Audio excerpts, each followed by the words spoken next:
جو یہ کا انسیڈنٹ ہوا ہے نا اٹیک کا، اس سے پورا دیش جو ہے وہ دکھی ہے، ہم بھی سب دکھی ہیں. لیکن جو فیصلے ہوئے ہیں وہ بھی ہمیں دیکھنے پڑیں گے کہ وہ فیصلے کا اثر کیا ہوگا. سب سے پہلے میں انڈس واٹر ٹریٹی کی بات کرتا ہوں. انڈس واٹر ٹریٹی ہم نے بھنگ نہیں کی ہے بلکہ سسپینڈ کی ہے. سسپینشن کا مطلب یہ ہے کہ ہم فی الحال اس کی جو پروویژنز ہیں اس کو ہم نہیں مانیں گے. پروویژنز کیا کیا ہیں؟ آزادی کے بعد جو پنجاب کے 5 دریا تھے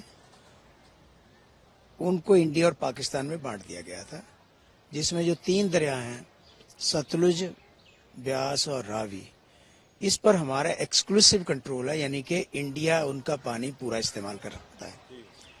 اس میں سے پانی جاتا بھی ہے پاکستان میں، لیکن یہ پہلے ہم اپنا سارا پورا کر لیتے ہیں.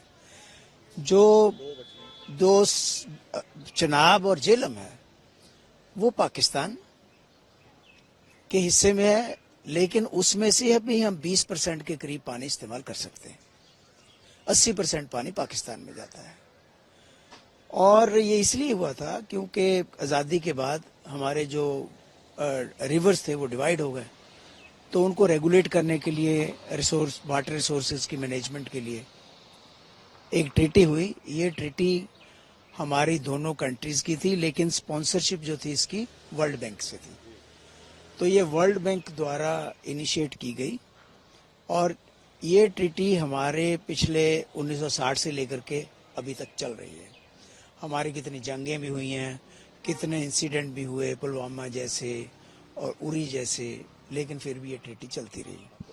جب بھی ایسا کوئی واقعہ ہوتا تھا تو ہمارے کنٹری میں لوگوں سے ڈیمانڈ اٹھتی کہ ہمیں یہ ٹریٹی بند کرنی چاہیے، ہم واٹر ختم کر دو، اس کا پانی بند کر دو.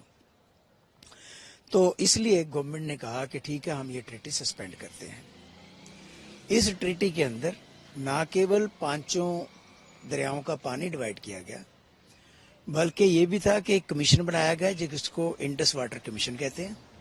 اس کی میٹنگیں ہوتی رہتی تھی، اور اگر کسی کو کوئی بھی اپتی ہوتی تھی، کوئی بھی پرابلم ہوتی تھی، دونوں میں سے وہ ایک دوسرے سے شیئر کرتے تھے. سسپینڈ کر دیا گیا ہے، اس سے جی پاکستان کو کتنا امپیکٹ پڑنے والا ہے آپ کے حساب سے، اور دیکھو ایسا ہے، امیڈیٹلی پاکستان کو کوئی امپیکٹ نہیں پڑے گا امیڈیٹلی، کیونکہ جو پانی ریور میں جا رہا ہے جب تک اس کو آپ روک کر کے اس کو یوٹیلائز نہیں کر سکتے، اس سمے تک آپ کچھ نہیں کر سکتے. دیکھو آپ کو چناب اور جہلم کا پانی ڈائیورٹ کر کے دوسرے دریاؤں میں ڈالو گے یا نہریں بنا کر کے کہیں اور بھیجو گے، تب تو آپ اس پانی کو روک سکتے ہیں. ادروائز انٹرنیشنل سمجھوتوں کے مطابق آپ وہ دریا جو 2 اسٹیٹوں میں سے آپس میں گزرتے ہوں وہاں پر آپ نیچرل فلو واٹر کا روک نہیں سکتے. اور دوسرے ایک اور چیز بھی ہے کہ یہ جو سمجھوتا ہے یہ دونوں انڈیا اور پاکستان دونوں میں سے کوئی بھی یک طرفہ اس کو ختم نہیں کر سکتا. نہیں، یہ سسپینڈ ہوا ہے، میں نے کہا نا یہ سسپینڈ ہوا ہے، ختم نہیں ہوا ہے. تو ختم کرنا تو یہ ہوتا ہے کہ ہم ٹریٹی ایبروگیٹ کر دیں، وہ نہیں ہوا ہے. سسپینڈ کا سسپینشن سے ابھی امیڈیٹلی میں کہتا ہوں کوئی فرق نہیں پڑے گا. فرق تب پڑے گا جب آپ پانی روکنے میں، پاکستان جانے سے پانی روکنے میں کامیاب ہو جاؤ گے. اس کے لیے آپ کو پراپر ویوستھا کرنی پڑے گی. اس کے لیے سرکار کو کتنی دیر لگتی ہے، کتنے ریسورسز ہیں، کیا پلاننگ ہوتی ہے، وہ ایک لمبا وشے ہے. دوسری طرف پاکستان جو ہے وہ کیا رخ اختیار کرتا ہے، وہ دوبارہ یونائٹڈ نیشن میں جاتا ہے یا دوبارہ اس کو ورلڈ بینک کی طرف جاتا ہے کہ دیکھو ہمارے ساتھ یہ ہو رہا ہے، یا نیچرل فلو جو ہے پانی کا اس کو روکنے کے خلاف جاتا ہے. تو یہ پاکستان ابھی کیا اس کا وہ کرے گا ابھی نہیں پتا ہے. کے بعد جو ڈپلومیسی، یہ اس کو ڈپلومیسی کہتے ہیں، ٹریٹی ہوا ہے، اب اس کو کتنا سمجھتے ہیں کہ کتنا دیکھو فیوریبل ہے انڈیا کے لیے؟ انڈیا نے ایک سنکیت دے دیا ہے کہ ہم کسی بھی حد تک جا سکتے ہیں جو کراس بارڈر ٹیررزم ہے اس کو روکنے کے لیے. اور اس کے بارے میں انڈیا نے نہ کیول انڈس واٹر ٹریٹی کو سسپینڈ کیا ہے بلکہ جو ڈپلومیٹک سٹاف ہے اس کو بھی آدھا کر دیا ہے. پہلے آدھا تھا، اس کا بھی آدھا کر دیا ہے.